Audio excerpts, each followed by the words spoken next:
principais motivos de trabalharmos com limites infinitos, que a gente já apresentou em encontro passado, foi a função 1 sobre x. A gente vai perceber que a função 1 sobre x vai aparecer de novo. Só que ela vai aparecer aqui, no caso, em função ou em termos do chamado número de Euler, ou Euler. Bom, inicialmente, seja C o capital inicial. Isto é, a motivação que a gente vai ter para apresentar esse número é uma aplicação lá nas finanças. Então, seja C um capital inicial. Então, considere que a gente vai aplicar esse capital inicial durante N períodos. Pode ser década, pode ser ano, pode ser dia, não tem problema. Mas, além de ser N períodos, eu vou observar uma taxa correspondente a esse período. Está entendendo? O que vai ser o capital um período depois? Vai ser o capital inicial acrescido da taxa que multiplica o capital. Porque a taxa de alguma coisa nada mais é do que a taxa vezes esta coisa. Então, 5% de 40 é 5 vezes 40 dividido por 100 e assim por diante. Então, C2 vai ser C1 mais I vezes C1. C3, C2 vezes I mais C2. Seguindo essa ideia, C índice N terá o C índice N mais 1, isto é, o seu antecessor, mais I vezes C índice N menos 1. Menos 1. Então, Cn mais 1 vai ser o Cn mais o I vezes Cn. Bom, acontece que o nosso enunciado inicial faz correspondência exclusivamente ao capital inicial, à taxa e à quantidade de período. Assim sendo, vamos tentar encontrar uma relação entre o Cn, C, I e N. Olhando inicialmente para o C1, a gente repara que a gente pode colocar o C em evidência. Colocar algo em evidência, para não alterar a expressão, significa dizer que eu vou pegar essa minha expressão como um todo e vou multiplicá-la por 1. E 1 vai ser algo dividido por esse mesmo algo, onde esse algo é aquilo que eu quero pôr em evidência. Traduzindo, a gente notou que o C se repetia. Então eu vou multiplicar e dividir por C a nossa expressão. Repara, como C é um capital inicial, ele é diferente de zero. Então notem que a expressão não se altera, porque C dividido por C dá 1. Então, ao colocar o C em evidência, repare, dentro dos parênteses, ficamos com uma soma de frações. Então, ficamos com C dividido por C, mais I vezes C dividido por C. Como C é diferente de zero, C sobre C dá 1, C sobre C dá 1, sobrando o nosso I.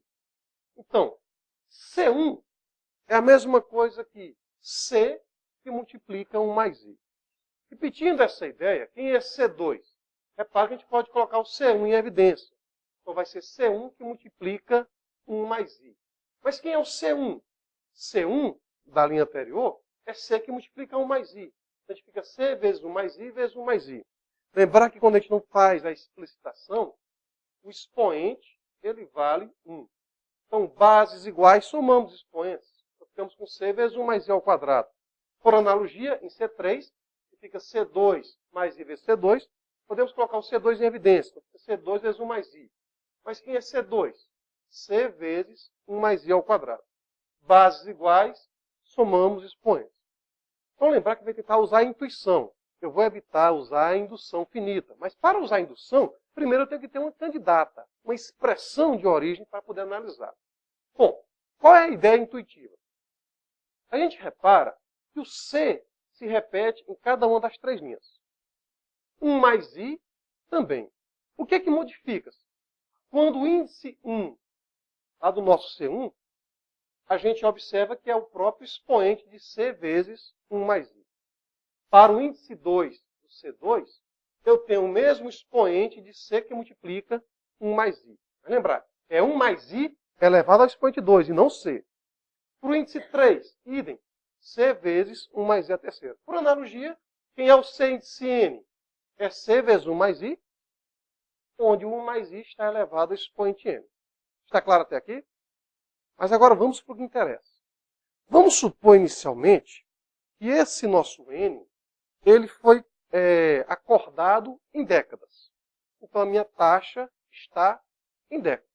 Como a gente falou há pouco tempo, até 2008, mais ou menos, nos Estados Unidos, o pessoal fazia lá as compras de seus imóveis parcelando em até 36 vezes, 36 meses, 36 anos, perdão, e dos 36 anos podendo ser replicado em igual período.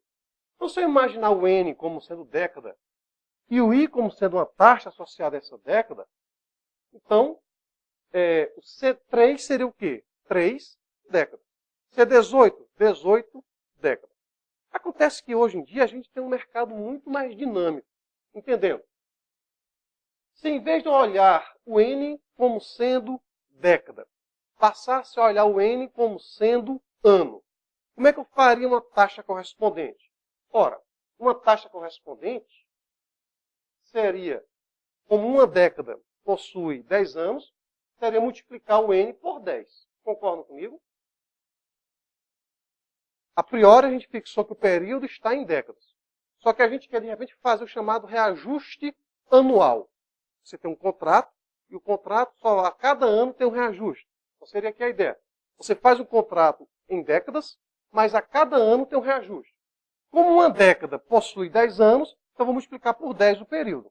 Está claro isso? Só que em se tratando de taxas equivalentes, a minha taxa passa a ficar dividida por 10. Está claro isso? É a taxa equivalente anual. Então, a taxa eu divido, porque eu quero uma taxa equivalente, entendendo? Vamos supor que a gente tem um contrato ajustado ao ano e a gente quer fazer um reajuste mensal. Então, eu quero saber qual é a taxa correspondente mensal. Então, a gente trabalha com a regra 3 simples nesse caso. Um ano tem 12 meses. Logo, a taxa mensal vai ser a taxa anual dividido por 12. Certo? Bom, mas acontece que a gente falou há pouco tempo. Partimos da década, transformando em ano. Mas eu posso, em vez de olhar o período em ano, posso olhar esse período em meses? Posso. Para isso, vamos lembrar que um ano tem quantos meses? 12.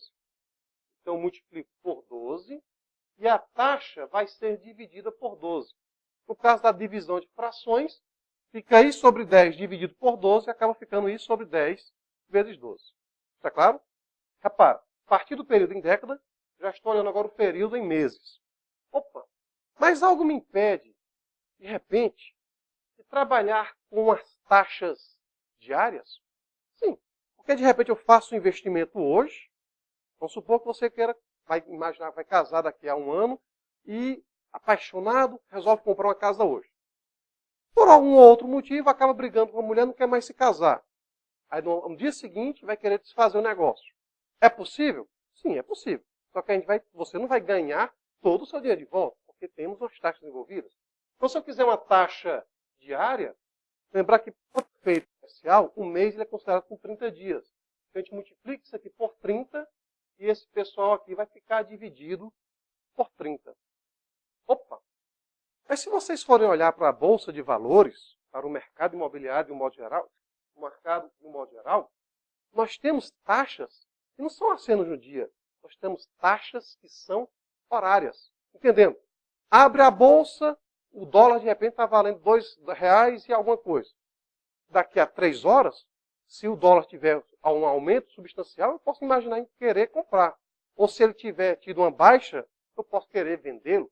Então essa minha taxa, que outrora estava em década, passou a ser ano, passou a ser mensal, passou a ser diária, ela pode ser agora uma taxa horária. E um dia tem quantas horas?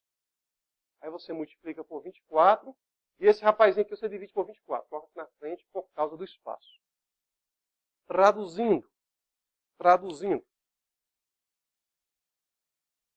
Se eu fiz por hora, será que eu posso olhar para uma taxa a cada minuto? Pode. A cada segundo? Pode. No campo das ideias, tudo pode. Então, a chamada taxa instantânea, vai ser C vezes 1 mais I elevado a I sobre K, elevado a N vezes K. Onde o que seria esse K? Esse K aqui, gente, seriam as nossas subunidades ou subvalores do nosso período inicial. Então, se eu estivesse em década, podia olhar ano, mês, dia, hora, minuto, segundo, microsegundo e assim vai. Então, essa expressão aqui, onde o K é muito grande, eu posso imaginá-lo extremamente grande, dentro de um referencial? Posso. E o que é o nosso extremamente grande? Daí o Euler, observando essa expressão, ele pegou no caso particular da taxa sendo 100% e resolveu fazer a seguinte definição. Então o número E de Euler, ou Euler, por definição, ele é o limite quando n tende para o infinito, algo grande, extremamente grande, de 1 mais 1 sobre n elevado a n, onde o n vai para o infinito. Isso aí de novo, as multiplicações. Se eu multiplico lá em cima, mas aqui deixa só em vezes 10.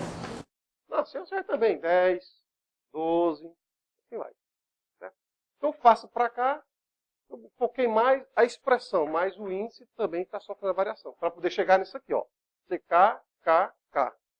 Certo? Então para chegar nisso, também sofre alterações aqui. Tá bom? Então, acelere o cérebro de vocês. Né? O que eu estou fazendo para o expoente e para a divisão aqui da taxa, acontece também aqui no período. Tá bom? Então nós temos CK, onde quem é K? Rapaz, o K é uma das subunidades muito grandes. Microsegundo, milissegundo, e aí vai. Opa, mas espera aí. Ele está falando de finanças. E faz sentido estudar finanças? Bom, a gente começou como motivação a parte de finanças. Só que a gente quer algo que possa ser estendido para outras aplicações, como, por exemplo, crescimento populacional, como, por exemplo, decaimento de um determinado elemento radioativo, e assim vai. Certo? Então, Euler observou que essa expressão ela não era exclusiva das finanças. Ela tinha várias outras aplicações em vários outros campos de estudo. O interessante é que essas aplicações surgiam quase que naturalmente. Algumas eram forçadas, mas elas surgiam quase que naturalmente. E como isso aqui é um número, certo? Como isso aqui é um número, e eu posso, às vezes, trabalhar com a sua potência, isto é, o e elevado a x, então se eu posso trabalhar com e elevado a x, também posso trabalhar com a sua inversa. Quem é a inversa da exponencial? Logaritmo. No caso, se eu tivesse trabalhado com 2 elevado a alguma coisa, seria o logaritmo de base 2.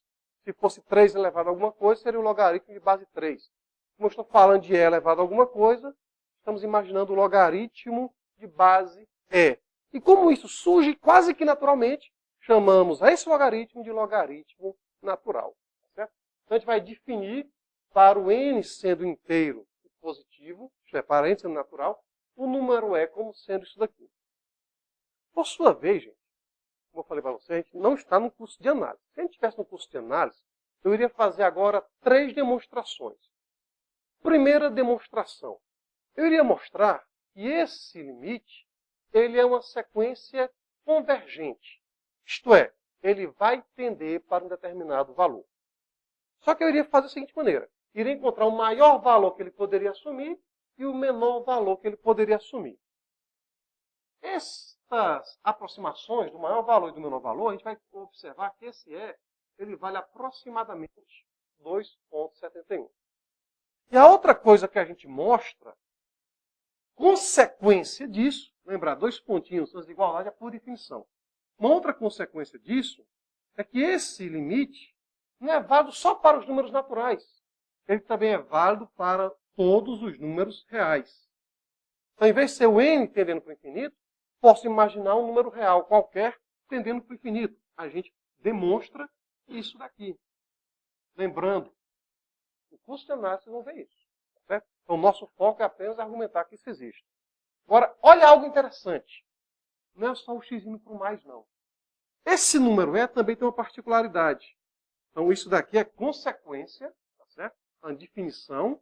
Uma das motivações da definição foi olhar uma aplicação na financeira, mas a gente tem várias outras aplicações e demonstra-se que vale x indo para o infinito, como vale também o x indo para menos infinito. Né? Então, essas duas aqui são consequências da definição. Então, as 3 coisas que a gente mostra.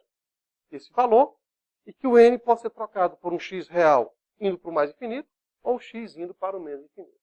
Bom, acontece, gente, que nem sempre o número e ele vem de maneira explicitada. Ele pode vir de maneira implícita. Isto é, em vez de a gente olhar para a sua forma geral, ele pode vir na chamada forma genérica.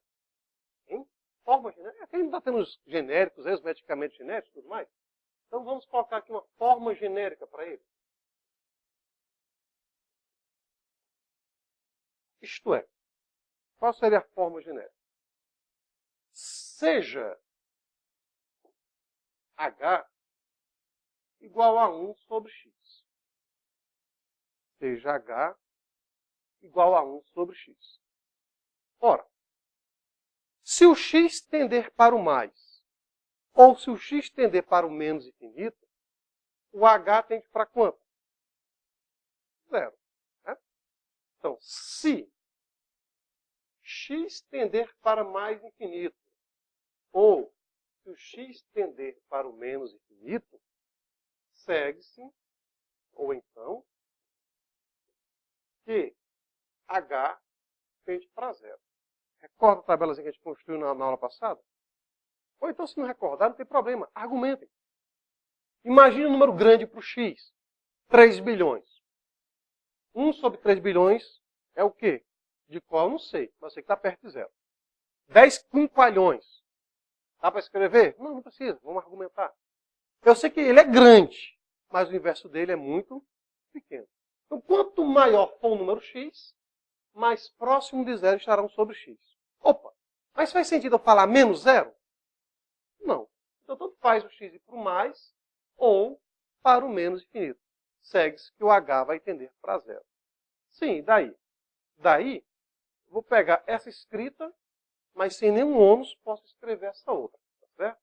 Daí, o limite, quando x tende para mais infinito, de 1 mais 1 sobre x elevado a x, pode ser... Opa, esse limite aqui, quem ele é? É o número de L. É o número L.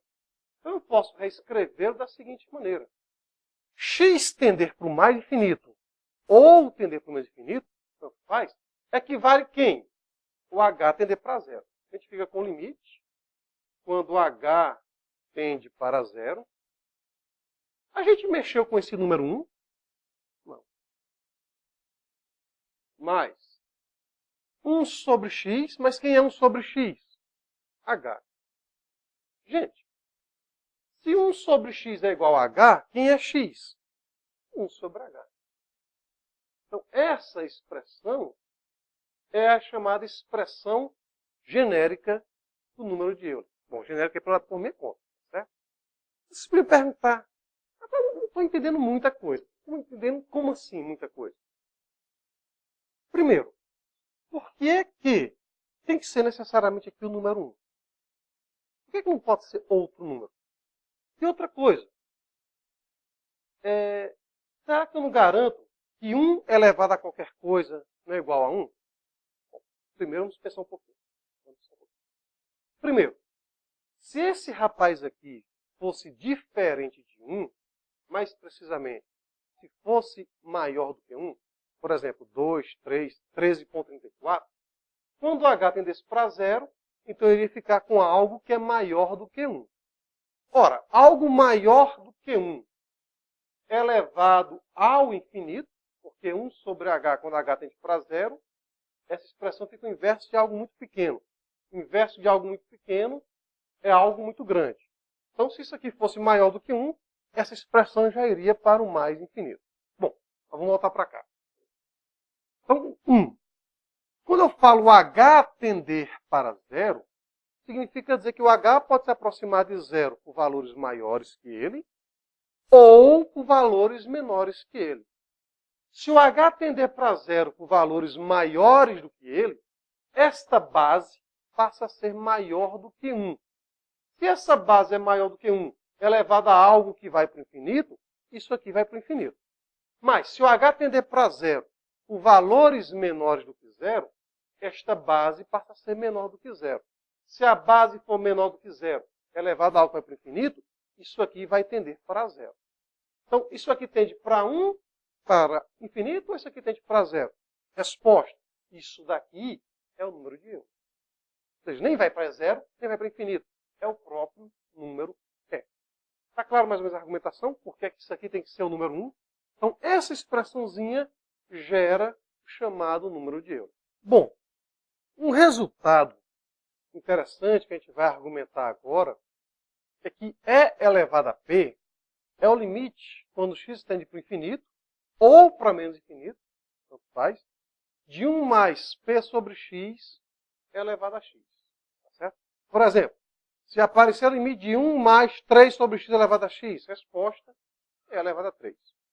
1 mais π sobre x elevado a x é elevado a π e assim por diante. Por quê? Com efeito, ora, vamos tentar escrever esse rapazinho na nossa forma genérica. Isto é, vamos considerar h como sendo p dividido por x. É claro aqui que a gente está supondo p diferente de zero.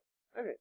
Porque no caso particular do p igual a zero, ficamos com 1 elevado a x. 1 elevado a qualquer número, tá bom.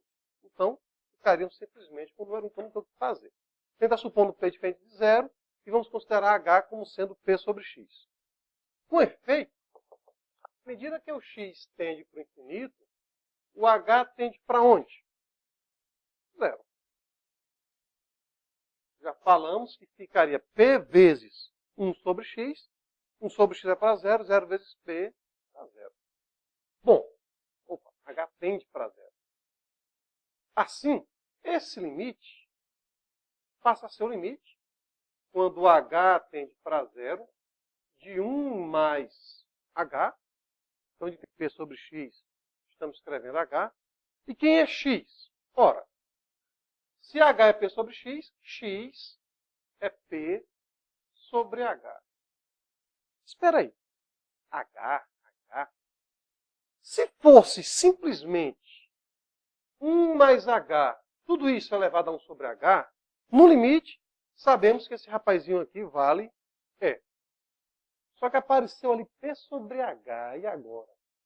P sobre H. Eu quero que apareça 1 sobre H a partir de P sobre H. 1 sobre H vezes P. Pensa no mais simples. Primeiro, pense no mais simples. Se no mais simples não der certo, a gente manipula. Vocês concordam comigo? Que isso daqui vai 1 mais H elevado a 1 sobre H vezes P.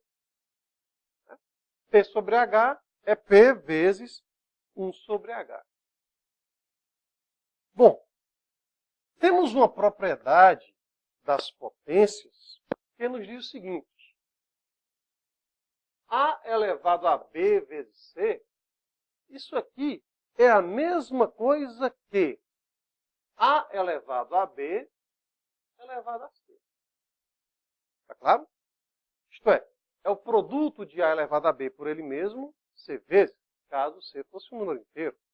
Assim sendo, esse limite pode ser reescrito da seguinte maneira. É o limite quando H tende para zero. Limite quando H tende para zero de 1 mais H elevado a 1 sobre H, tudo isso aqui é elevado a P.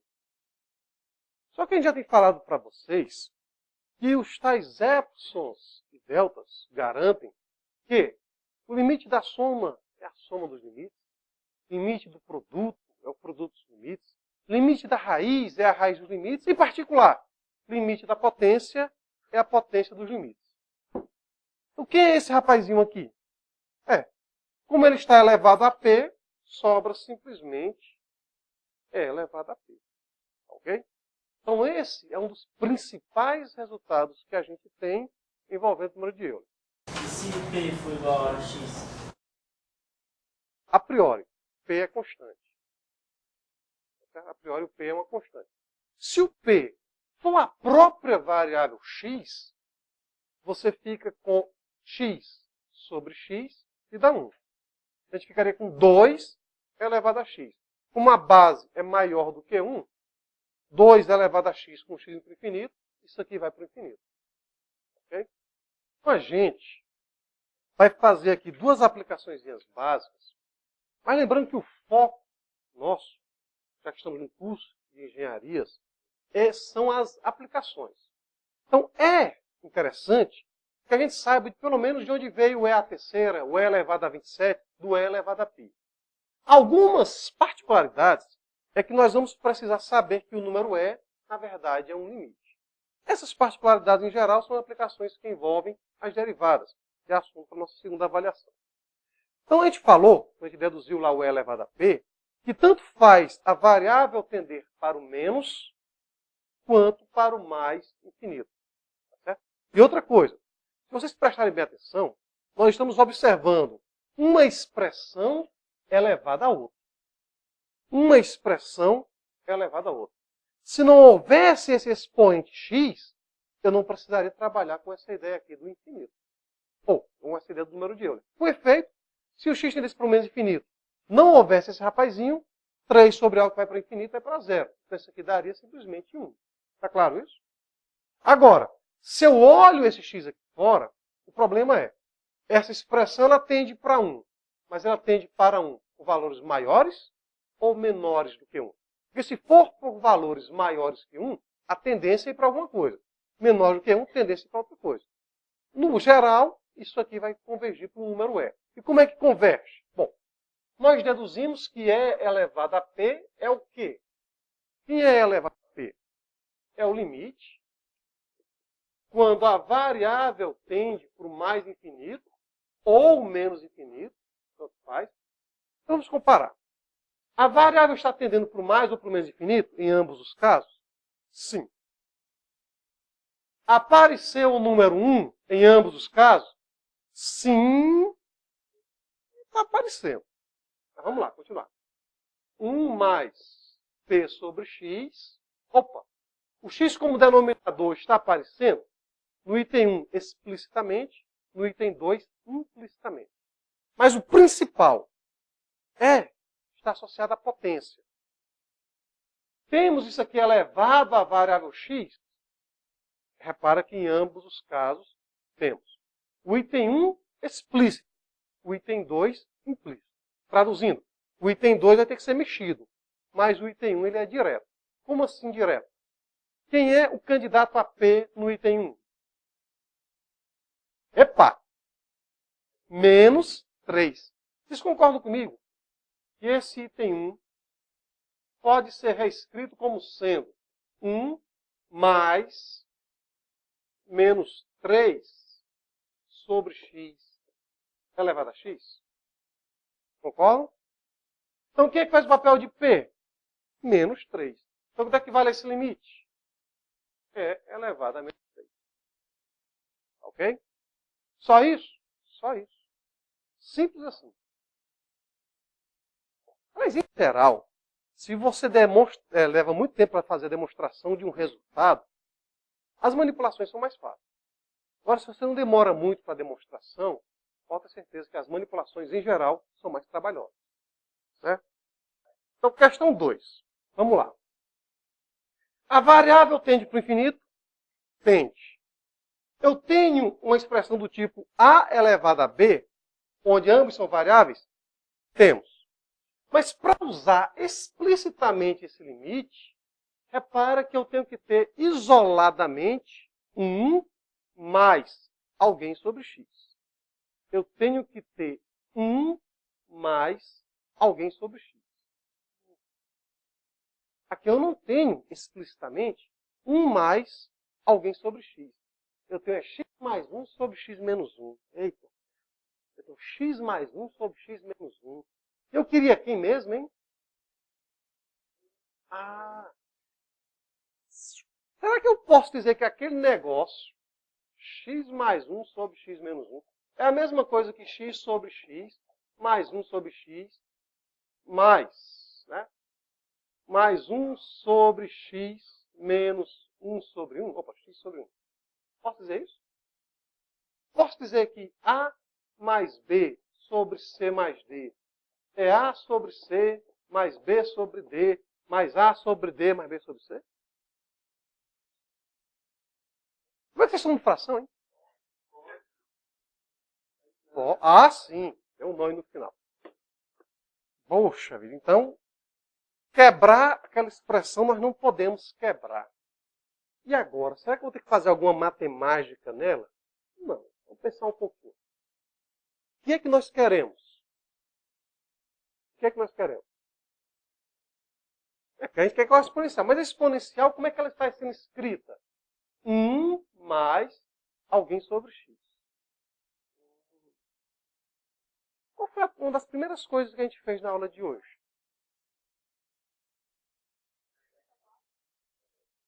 Seria isolar, seria colocar em evidência. E o que foi que a gente fez para colocar em evidência? A gente multiplicou e dividiu. Então, olha só. Quanto é 10 dividido por 1? 10 dividido por 1? 13 dividido por 1. Então, se eu tiver uma fração, por exemplo, 5 meios. Se eu dividir, desculpa, se eu dividir numerador e denominador por 10, a expressão se altera? Se eu dividir numerador e denominador por 47, a expressão se altera? Lembrar que dividir numerador e denominador é a mesma coisa que estar multiplicando por 1 e imaginarmos o 1 como sendo 1 sobre fulano dividido por 1 sobre fulano. Traduzindo, o nosso foco é que apareça 1 mais alguém sobre x. 1 mais alguém sobre x. O que é que a gente vai fazer? Vamos pegar numerador e denominador dessa expressão e vamos dividir por x. Ou, equivalentemente, multiplicar numerador e denominador por 1 sobre x. Opa, vocês saiu do bolso? Não. Não saiu do bolso. Temos x e x. Cortar não é possível. Né? Posso mexer com soma de fração? Posso. Só que aí, eu estou notando o seguinte. Se eu quero que apareça 1 mais alguém sobre x, ora, 1 mais p sobre x, se eu somar essa fração, ficaria x mais p sobre x. Concorda comigo? Se somássemos a fração, se a gente fizesse, aspas, a construção, essa expressão, reparem, os senhores concordam que é a mesma coisa que limite, quando x vai para o infinito, ou mais ou menos, de x mais p sobre x elevado a x. Concordam? Então, só que a gente não escreve muito dessa maneira, porque a nossa motivação foi 1 mais Beltrano. Essa foi a nossa motivação. Mas algo me impede de mexer com suas variantes, desde que eu não divida por zero nem tire raiz de números negativos nos reais, eu posso mexer do jeito que eu quiser. Então, se a gente olhar dessa maneira, equivale a x mais p sobre x. X mais p sobre x. Opa! Se fosse x mais 1 sobre x, tranquilo. Só que eu tenho aqui x menos 1. Então, o que a gente faz? Como para fazer esse desenvolvimento, a expressão foi multiplicada por x, não é esse o princípio das frações? Eu quero, então, observe, se eu quisesse, aspas, construir, a gente iria multiplicar. Então, o que seria desconstruir? O prefixo des é negação de, ou ato contrário de. Então, é o ato contrário da construção. Se para construir a gente multiplica, para desconstruir, entre aspas, a gente vai dividir. Então, numerador e denominador, a gente dividiu por x. Está claro? Ao dividirmos por x, o que é que aconteceu? Ora, ao dividir por x, a nova expressão pode ser reescrita da seguinte maneira.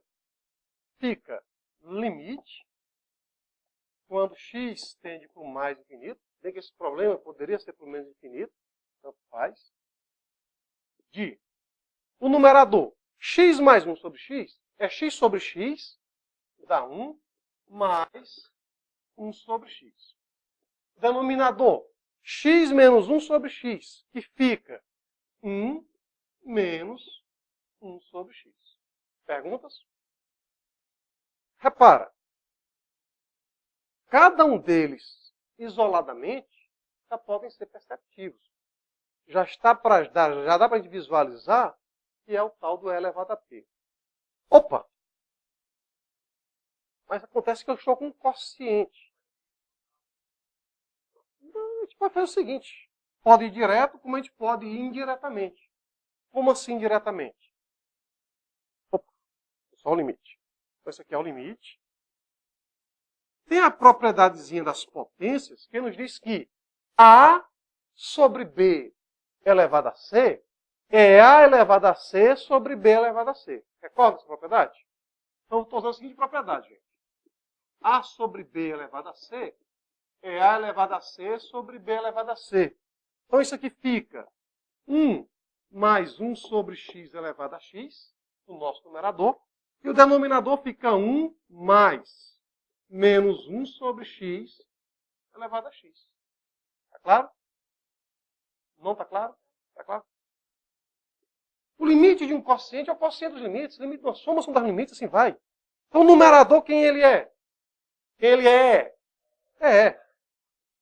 Denominador, quem é que vai ser? É elevado a menos 1. Bases iguais subtrai expoentes. Sobe E elevado a 1. Resposta é ao quadrado. Certo? É ao quadrado. Então, próxima aula a gente vai, se Deus quiser, fazer exercícios gerais de revisão.